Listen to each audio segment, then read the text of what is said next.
Film ini menceritakan pasukan Belanda yang berusaha menguasai negara kita. Meski Presiden Soekarno menyatakan Indonesia telah merdeka, tapi niat Belanda tidak akan mudah, karena Laskar Pejuang kita akan melawan mereka dengan serangan gerilya. Indonesia merdeka! Tanpa berlama-lama, langsung saja kita ke alur ceritanya. Di awal film, kita diperlihatkan sebuah kapal berlabuh membawa pasukan Belanda. Seorang prajurit yang bernama Matthias Kohan mengenalkan dirinya kepada Johan de Vries. Sesampainya di pos, mereka diberi seragam dan sebuah senapan. Mereka akan dikirim ke Semarang untuk bergabung dengan Divisi B. Sebelum berangkat, Mayor Pendes memberi pidato yang berisi propaganda. Mayor menjelaskan misi mereka adalah merebut Indonesia kembali ke tangan Belanda setelah Jepang dikalahkan oleh sekutu mereka, yaitu Amerika. Mayor Pendes menuduh Bung Karno adalah boneka Jepang karena telah memerintahkan seluruh rakyatnya untuk berjuang mengusir Belanda dari tanah air Indonesia. Keesokan harinya, mereka menuju ke Semarang dengan menaiki sebuah truk. Perjalanan mereka sangat menyenangkan karena disuguhi pemandangan yang begitu indah. Setibanya di Semarang, mereka akan menempati sebuah camp yang bernama Macan Liar. Seorang kawan yang berada di camp lebih dulu memperingatkan mereka agar tidak mempercayai penduduk lokal karena sesungguhnya rakyat Indonesia ingin mengusir tentara Belanda. Kemudian pemimpin camp yang bernama Komandan Mulder dengan tegas menjelaskan peraturan yang harus dipatuhi oleh pasukannya. Karena esok paginya, Johan dan Matthias akan diberi tugas untuk berpatroli yang dibagi dalam 3 grup berbeda. Karena patroli ini sangat penting untuk memberi keyakinan pada rakyat lokal bahwa Belanda hadir untuk memberikan perlindungan dan membangun kembali negara Indonesia. Keesokan paginya, para prajurit melaksanakan patroli pertama.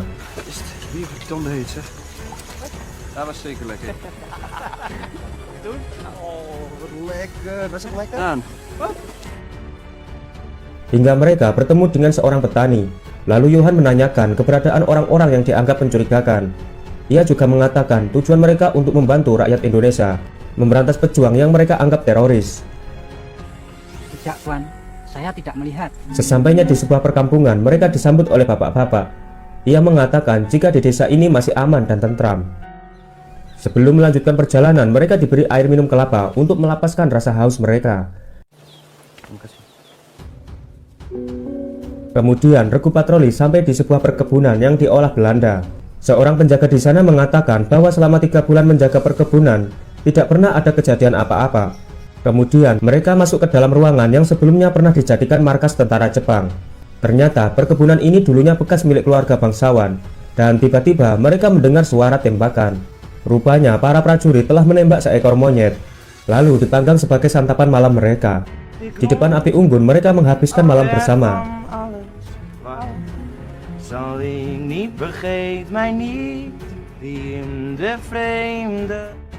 Di pagi harinya, Johan terbangun setelah mendengar suara teriakan.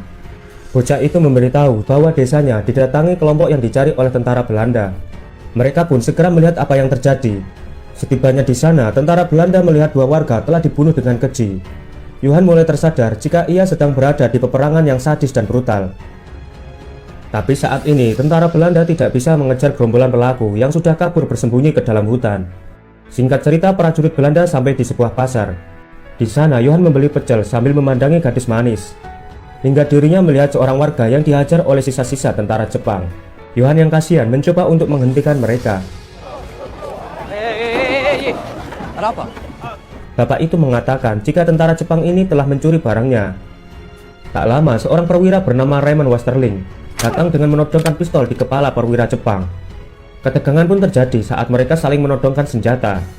Raymond dengan kepercayaan dirinya terus mengancam perwira Jepang itu agar segera pergi. Johan pun terkesima melihat keberanian Raymond yang seorang diri melawan para tentara Jepang. Hingga nama Raymond menjadi perbincangan di kalangan prajurit muda. Diketahui Raymond dijuluki The Truck atau si orang Turki. Ia dibesarkan di Istanbul, perwira yang cerdas dan efisien dalam menjalankan tugas. Ia pernah mengikuti pendidikan militer di Angkatan Laut Inggris. Ketika malam tiba, Johan bersama rekan-rekannya sedang menikmati keramahan rakyat pribumi dengan minum-minum sambil menyaksikan pertunjukan seni budaya. Suasana malam semakin hangat saat mereka mengunjungi area prostitusi. Lalu Johan memilih seorang gadis yang bernama Gita. Esok harinya, kelompok regu Johan dan Matthias berpatroli di area persawahan Klewang.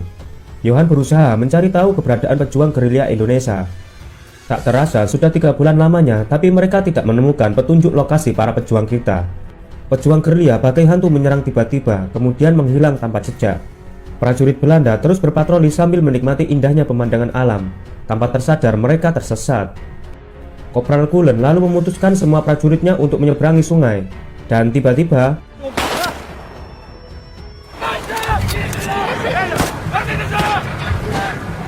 para pejuang kita menyerang di saat yang tepat, sambil bersembunyi di balik semak belukar. Para prajurit membalas serangan dengan menembak segala arah. Akibat tembakan itu, Luka Werner mengalami pendarahan hebat dan ia meninggal dunia. Karena serangan itu membuat mental mereka semakin tertekan. Mereka pun teler di sebuah bar. Hingga Matthias menghina Ratu Belanda yang tak bisa apa-apa ketika Nazi menculik keluarganya. Tapi seorang lelaki yang tidak terima ratunya dihina, ia marah, lalu menghajar Matthias dan tawuran pun tak bisa terhindarkan.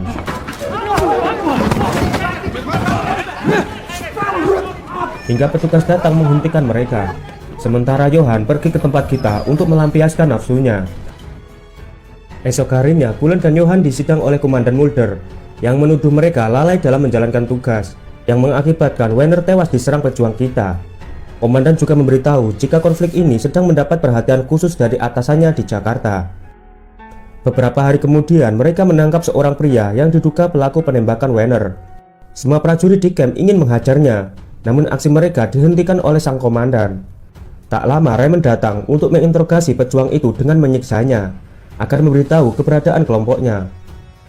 Meski disiksa sampai menjerit kesakitan, pejuang kita tidak memberikan jawaban. Lalu dengan lantang menyuarakan, Indonesia merdeka!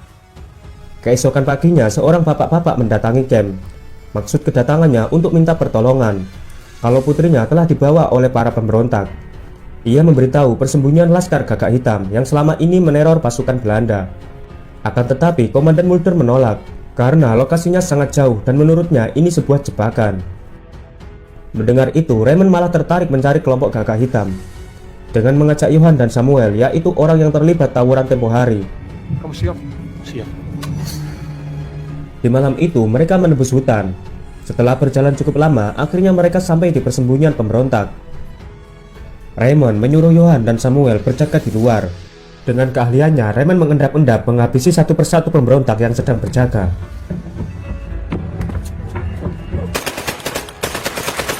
Hingga akhirnya mereka sukses menyelamatkan semua sandera.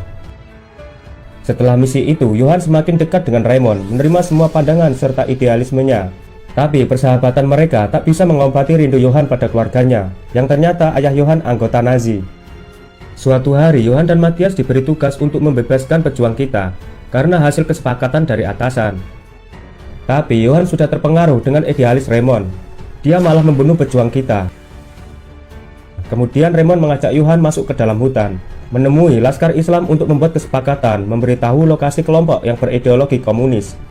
Raymond menyatakan negeri ini sedang dalam kekacauan. Setelah kepergian Jepang dan Inggris, telah muncul organisasi yang saling bermusuhan karena perbedaan ras, etnis, dan agama. Tapi sebenarnya rakyat Indonesia hanya ingin kedamaian membangun negaranya.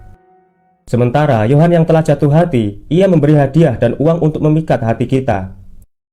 Malam itu Johann diajak oleh Raymond menemani meeting rahasia, karena sebelumnya seorang calon komandan pasukan khusus sudah disergap dan dibunuh oleh pejuang kita. Karena hal itu, Raymond ditunjuk menjadi pemimpin pasukan khusus. Akan tetapi Raymond menolaknya. Ia mengatakan jika saat ini masih banyak kerusuhan di mana-mana dan pihak Belanda harus mengambil langkah pasti untuk meredam pemberontakan agar Belanda mendapatkan kepercayaan dari rakyat Indonesia. Sang mayor memberi Raymond kebebasan dan kekuasaan penuh dalam menjalankan tugasnya. Kemudian Raymond Westerling merekrut beberapa prajurit dari kamp Macan Liar. Raymond melatih pasukannya untuk menjadi prajurit yang tangguh. Singkat cerita, pelatihan pasukan khusus telah selesai. Raymond mengajak Johann dan Samuel menemui seorang pejabat yang memberikan tugas khusus di luar Jawa. Raymond menyuruh Johann agar bersiap-siap karena mereka akan berangkat esok hari. Dan tak lupa Johann pergi ke rumah kita untuk pamit sekaligus bermesraan. Tapi yang ia dapat hanyalah kebohongan. Siapa dia? Jangan tembak. Karena selama ini kita sudah punya calon suami. Johann yang patah hati berusaha melupakan semuanya. Sebelum berangkat, pasukan telah bersiap di bibir pantai. Tak lama Raymond datang membawa surat perintah membereskan pemberontak di Pulau Celebes, Sulawesi Selatan. Singkat cerita, mereka telah sampai di Celebes. Lalu mereka bergerak menuju desa Lisoe, yang diduga tempat persembunyian para pejuang yang mereka anggap teroris. Mereka langsung mengobrak-abrik rumah, lalu mengumpulkan semua warga di tanah lapang.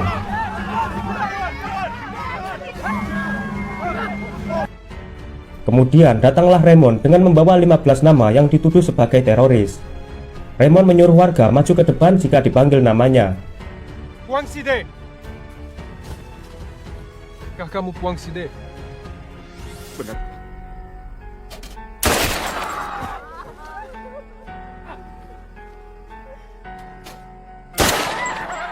Setelah Raymond menghabisi semua pejuang kita, Johan dengan raut wajah kebingungan mengubur mayat-mayat menjadi satu liang.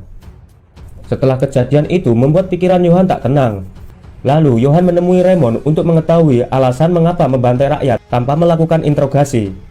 Raymond menjelaskan kalau dirinya memiliki daftar nama yang terjamin kebenarannya. Jika ia salah tembak, pihak Belanda akan tetap membenarkan tindakan tersebut, karena memberantas semua pemberontak adalah misi ini. Setiap hari pasukan Belanda menyisir desa demi desa, membantai warga atas nama memberantas teroris. Raymond juga menyuruh Johan dan Matthias menembak warga.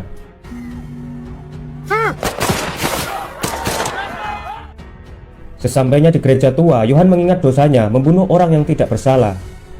Tangisan dan darah sudah menjadi pemandangan Johan setiap hari.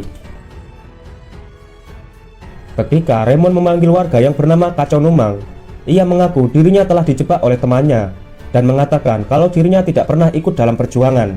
Tapi Raymond yang tak menerima alasan itu langsung menodongkan pistolnya. Saat akan menembak, Johan menghalanginya. Met alle respect, meneer. Raymond menyuruh Johan agar tidak ikut campur dalam urusan ini, atau Johan akan ditembak dalam waktu 3 detik.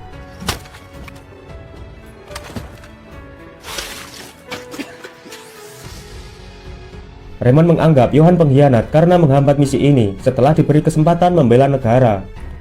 Raymond juga membuka aib Johan dengan mengatakan kalau ayah Johan ternyata anggota Nazi di Belanda.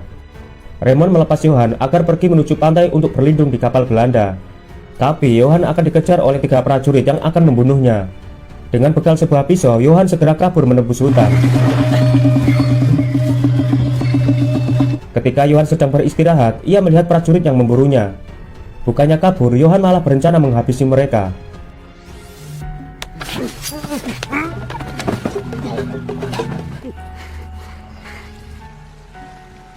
Berkat kemampuannya menjadi pasukan khusus, Johan berhasil menghabisi mereka satu persatu. Dari balik kegelapan, Johan menodongkan pistolnya di kepala Matthias. Mulai sekarang tak ada lagi rasa persahabatan di sana. Johan meminta seragam Matthias agar bisa masuk ke kapal. Ketika Johan berjalan menuju kapal, dia dikagetkan dengan datangnya Raymond. Ternyata semua ini adalah jebakan Raymond. Kini Johan yang sudah tak peduli dengan nyawanya, dan tiba-tiba tembakan Raymond tidaklah fatal karena hanya seperti luka sayatan. Dan film beralih ke masa depan di masa Perang Dunia telah usai. Johan kini sudah kembali ke Belanda mengunjungi ibunya. Sang ibu menyuruh Johan agar mencari pekerjaan baru. Akhirnya Johan mendapatkan pekerjaan menjadi buruh pabrik. Di saat libur, Johan menyempatkan diri menjenguk ayahnya yang sedang dipenjara. Sang ayah menjalani hukuman seumur hidup atas tuduhan pengkhianat negara. Johan memberitahu jika ibunya telah meninggal dunia. Kini Johan semakin depresi menjalani hidup tanpa arah dan tujuan. Ia mencari teman-temannya ketika menjadi tentara. Sampai di sebuah gedung teater, di sana Johan menyaksikan Raymond sedang melakukan aksi panggung. Johan lalu menemui Raymond setelah pertunjukan selesai. Melihat kedatangan Johan membuat Raymond terkejut. Johan melepaskan sebuah tembakan membalas apa yang telah dilakukan Raymond di masa lalu. Dan setelah itu, Johan bunuh diri. Film ini didedikasikan kepada korban kekejaman Raymond Westerling. Dari film ini kita bisa melihat sudut pandang dari sisi pasukan Belanda yang menjajah tanah air kita. Sebagai generasi penerus bangsa, selayaknya kita menghargai pengorbanan para pejuang kemerdekaan negara Indonesia tercinta. Terima kasih buat teman-teman semua yang sudah menonton video ini sampai selesai.